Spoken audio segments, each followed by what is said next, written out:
This is the second part of a two-part episode. If you haven't heard the first part, go ahead and give that a listen. I'll be here when you're done.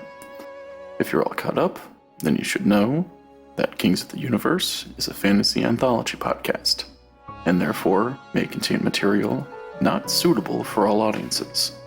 So listener discretion is advised. O Utu, you are my judge. Pronounce my judgment. You are my decision maker. Decide my case. The dream that I have seen, turn it into a favorable one. Let me walk straight so that I may catch up with my companion. The sun beat down on the plains of Culveria. An unusual heat loomed across the city. Feralan and his troops began to sweat as soon as they left the city gates. They all knew the same thing. The gods were watching this battle. He looked over at his assembled army, some 5,000 strong and composed mainly of spearmen with 3 companies of chariot archers. There was an apprehension in the air, and Feralan felt it too. It was one thing to march against an opposing army when they had started to expand their empire, and even when they needed to make a show of force, when some appointed governor thought he could exercise more power than he was allowed. Marching against their own countrymen, that just felt wrong. The chariot pulled up in front of his troops, and he finally spoke. My friends, companions, loyal men of the kingdom, I will not lie to you. The army we face is formidable, but we must remember that our brothers have lost their way. Their faith in the gods and their king has faltered. It is up to us to remind them that the gods have not abandoned us, and that their king is not some old lion waiting to pass on.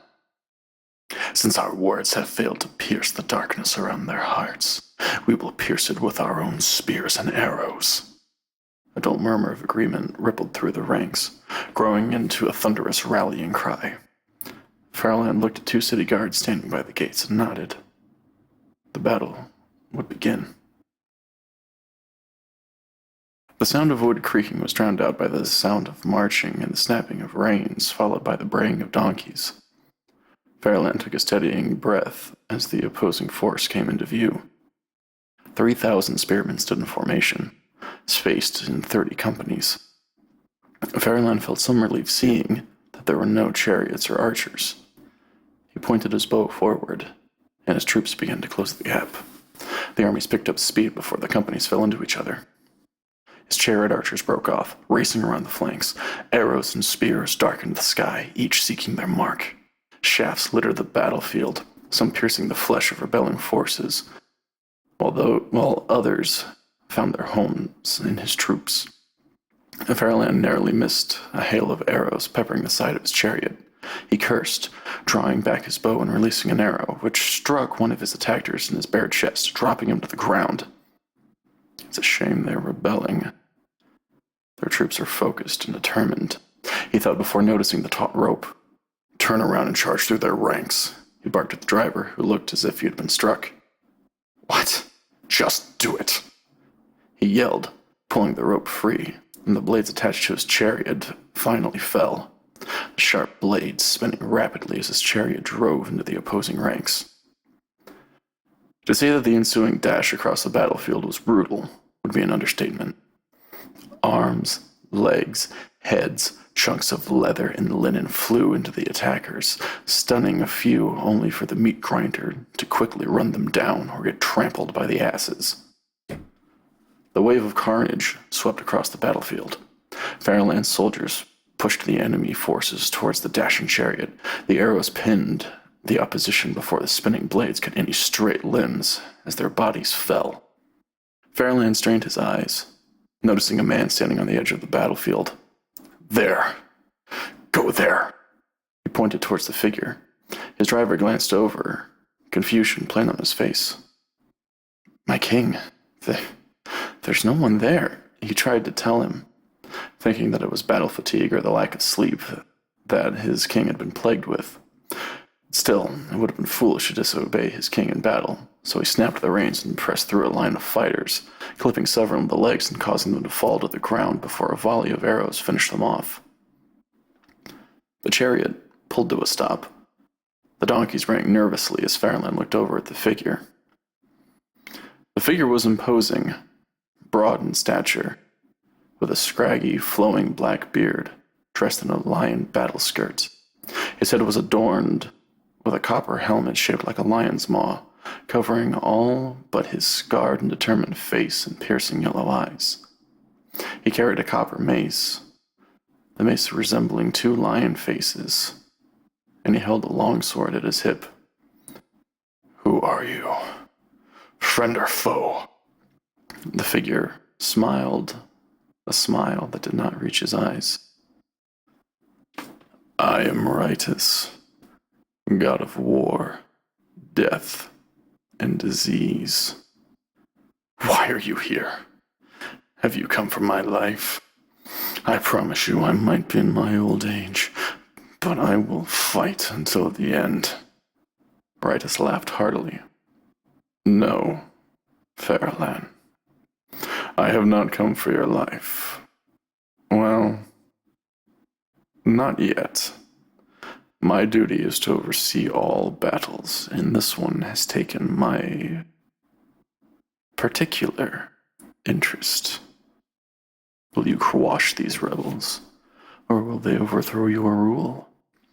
I am excited to see the outcome, but you are wasting time by talking to me. Your troops are pressing the advantage, and they will need your presence to rally them further. Go. See to your battle. You and I will see each other soon. Soon. I have more to do." He shook his head at the ridiculous notion and tapped his driver's shoulder, pointing back to the melee. His driver nodded, snapping the reins, and the donkeys broke into a dash. My king," the driver said apprehensively. Who were you talking to?" After firing a few arrows, Feralan gave him an incredulous look. "Did you not see? I could not have been more clearly speaking to one of the gods. They are observing us, testing our convictions. We will win this battle and bring stability back to our kingdom." His troops pressed harder, encircling the last remnants of a company when a loud cheer echoed across the battlefield. One of his men had taken out one of the commanders. When the troops under the former commander realized what had happened, they simply laid down their arms and waited to be taken back as captives. The others soon lost their morale, their commanders either being taken captive or killed outright. Feralan wheeled his chariot around, watching with pride as his troops started to bring in captives back to the city. He realized the blistering heat had finally subsided, and he felt like, for the first time in months, he could finally sleep. In the heavens above, the gods watched in awe as the battle came to a close. "I told you that Feralan would be able to hold out against any rebellion." Kelmira smiled, watching as Feralan gave the orders that those who had been taken captive were to be set as slaves for 5 years as punishment for their betrayal of the kingdom. "I can attest to the fact that he did so without any interference from anyone here in heaven," Ritus said with a coy smile. "I might have been near the field, but I did not engage in any combat, much to my own displeasure." The gods nodded in agreement. He had, in fact, atoned for his blasphemous actions against the divine. "Since he has met our conditions, I will give him the gift of sleep again." Senir yawned, covering his mouth. "Let us hope that he and all rulers after him learn to respect all of us, even if they are conquering cities dedicated to us." The river god nodded slowly, stroking his beard as if he was lost in thought.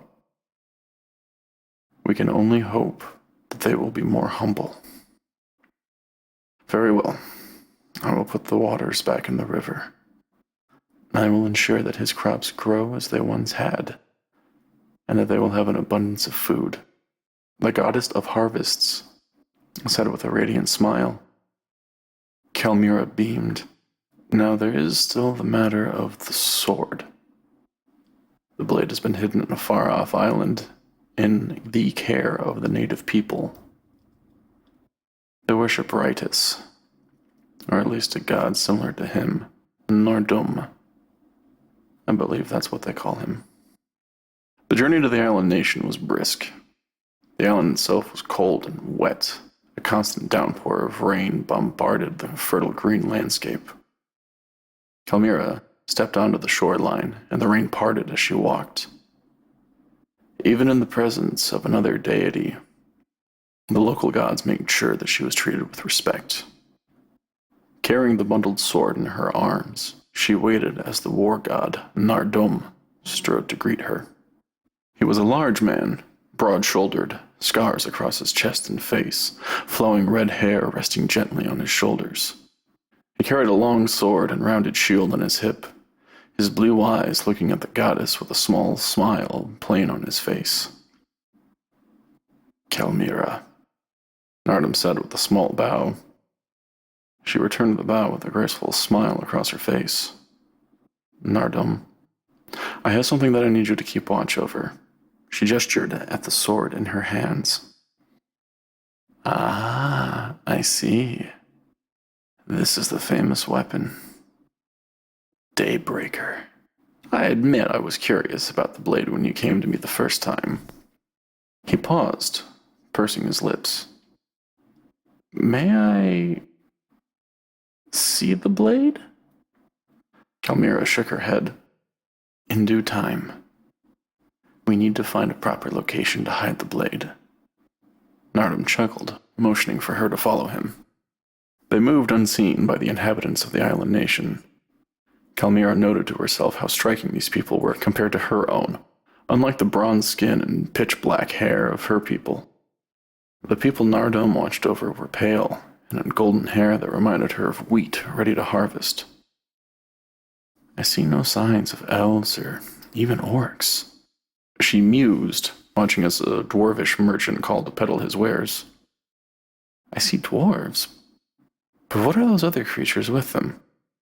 Nardum casually looked over his shoulder, gesturing absent-mindedly at the throngs of people moving throughout the marketplace. Them? They call themselves humans. A resilient bunch of blighters, too. Their ancestors came over on a land bridge that the sea swallowed up, and they've been here ever since. Humans, Kelmira mused. What delightful creatures. And they just aren't in my domain. They're all over this world. Some are even in your region. I think they mainly stick to the mountains for now. Nardum stopped in front of a large limestone cavern. The opening of the cave reminded Kelmira of the mouth of a dragon. Stalactites and stalagmites crossed and met in a jagged overlay with hardly any room for any creature to move between them. In short, this was the perfect hiding place for the weapon. Not even the bravest mortals would dare venture to the opening of the cave, let alone try to go inside of this maw. Due to their divine nature, the interlocking rock formations posed little more than an annoyance for the two deities. They walked in purposeful silence. What little light filtering inside of the cave was now fully and truly gone, save for the radiant light of their heavenly bodies and the weapon. The entire cave was nothing but a dark and moist labyrinth.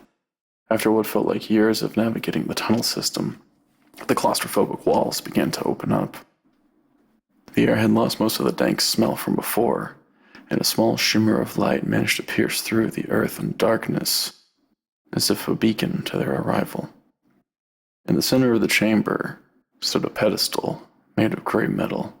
The humans call this iron.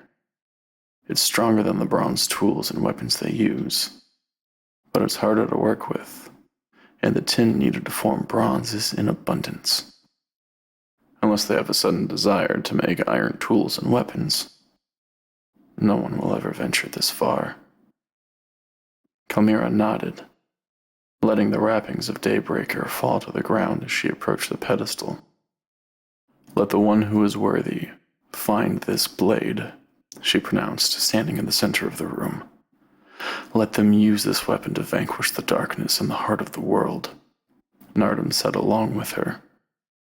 "Let the chosen one pierce the darkness as we cast this blade into the earth to wait." The gods gripped the hilt of Daybreaker and raised it up. The point of the sword pierced through the iron with ease.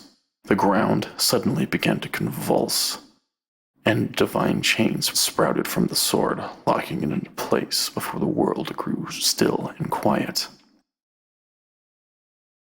"It is done," Nardum said after a long pause before gingerly letting go of Daybreaker, as if he was too afraid to let go of the anchor that kept them upright during the earthquake.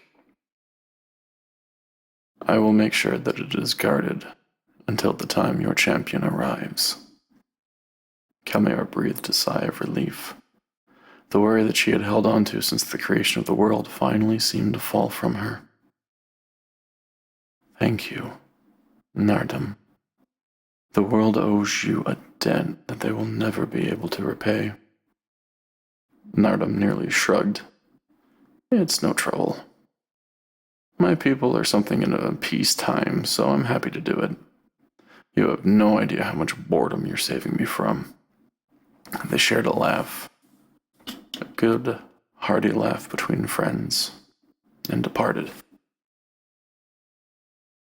The aftermath of the rebellion was over swiftly. Those that had apologized and sworn fealty again were still punished.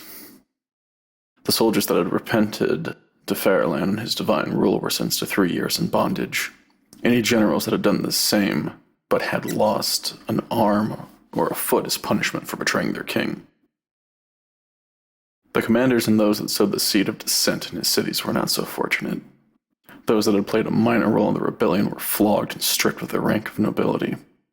Those who had planned the rebellion were flayed, broken on the wheel, and even some had their eyes gouged out and crucified on the roads to serve as warnings to any other settlements that held the ridiculous notion that they could rebel against their king. As the sun started to set, Feralan felt a heavy wave of exhaustion wash over him. His eyes grew heavy, and he stifled a yawn as he approached his bedchambers. He sat on the edge of his bed, looking at the side where his wife used to lay. "I miss you," he thought, gently placing a hand on her pillow. "Do not worry, Feralan. You will be with her soon." The voice did not startle him. Instead, he looked at the god of death. Ritus sat beside him, a sad smile on his face. "I did tell you that I would be seeing you again. And I am sorry to tell you that you will be passing on when you go to sleep tonight." Feralan nodded slowly. "I thought as much. It seems that nothing lasts forever." He took a shaky breath, tears welling in his eyes. "I have no right to ask you of this, but would you stay with me until the end? My wife and father are gone. My children have their own lives, and one of them will rule in my place tomorrow. I could not bear to have them beside me when I go. They will mourn enough for me in the morning." Ritus nodded slowly. "Of course." He held the king into his bed and looked at the mortal beside him. "I understand why Kalmira chose you to unite the people against Zulma. You are a good man, kind to those who treat you fairly, and just in your punishments to those who betray you." Feralan chuckled softly. "Not bad for a man whose father was a mountain-dwelling barbarian." Not at all. I will grant you one boon as a reward for your service to the gods and for stomping out the majority of Zulma's cult. I can give you anything besides an extension on your life. Feralan struggled to keep his eyes open, a lifetime of warring and governance finally catching up to him. His one constant companion and burden. Please, do not take my shade to court. If it is possible, let me be reborn in another body. Give me the chance to finish what I have started and remove the rot of Zulma from this place. It will be done. I will ensure that your shade is reborn when the world needs you the most. I do not know when that will be, but to you it will only seem like a few moments have passed. That seemed to satisfy Feralan. And after months, without any semblance of peace or rest, his eyes finally shut. Once Feralan had passed, Ritus returned to the heavens and found the tablets of destiny and engraved the following. The King of the Universe will be reborn. His roots will spread from the mountains to the rainy islands. A child born from the blood of nobility and barbarians, born into servitude and unrest. His voice will be the song on the wind to rally the people against the darkness. His hand will shine in the darkness. His sword will pierce the unending darkness. A life for a life. When the darkness dies, the king's life will end. Praise him and his actions. He will unite the land until his final conquest. For he is the ember that will burn the shadow. The empire that Feralan built from the ground up would last a total of 200 years. His grandson, Aeson, would expand the empire to their limit and impose the moniker King of the Universe on his grandfather. Colvaria would see 2 more kings before a mountainous tribe of orcs and trolls would raze Colvaria to the ground. Legend states that packs of bipedal beasts fought beside them. They fought with glee as they tore down the walls of Colvaria and sent the land into decades of turmoil and war, as all governors vied for power.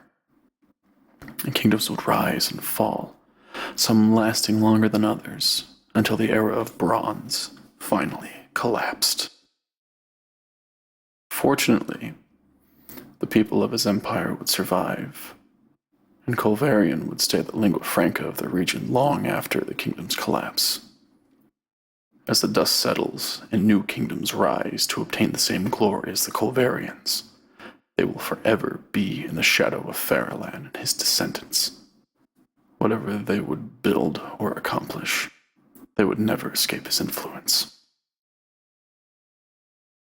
I would also like to take a moment to thank everyone who has listened to the series so far, and I would especially like to thank certain individuals without whom the show would have never gotten off the ground, and I apologize in advance if you are one of the people listed and I completely butcher your name. I apologize for that.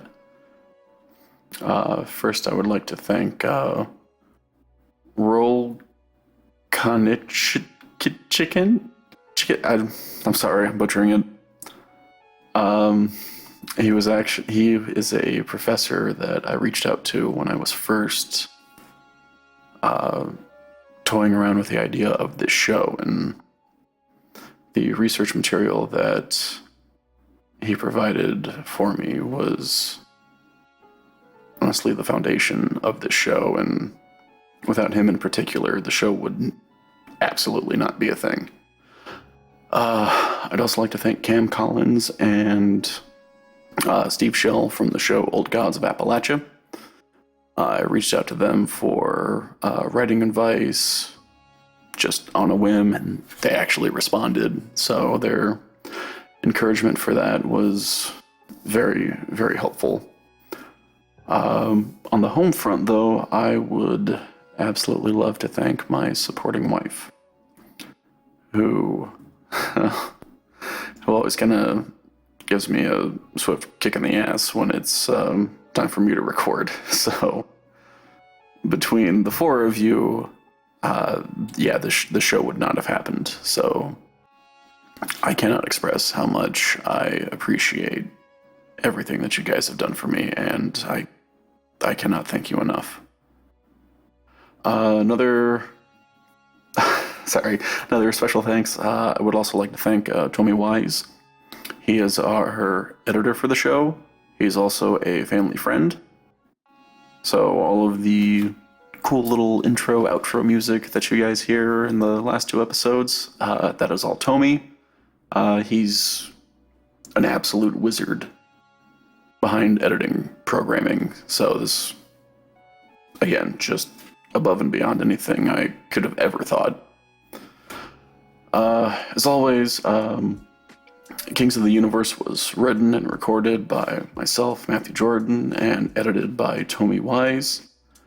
Again, if you have any questions, comments, concerns, feel free to email the show at kingsoftheuniversepod@gmail.com. Keep an eye out for Season 2, and I should be working on some bonus content here in the coming months, but we'll see where that goes. Stay safe, and I will talk to you guys when Season 2 officially drops.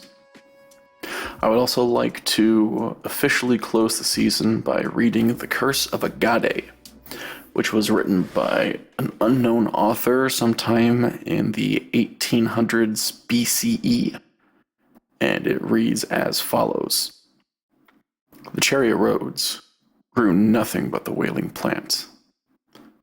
Moreover, on its canal boat, towpaths, and landings, no human being walks because of the wild goats, vermin, snakes, and mountain scorpions. The plains, where grew the heart-soothing plants, grew nothing but the reed of tears. Akkad, instead of its sweet flowing water, there flowed bitter water. Who said, I would dwell in that, found not a good dwelling place? Who said, I would lie down in Akkad, found not a good sleeping place?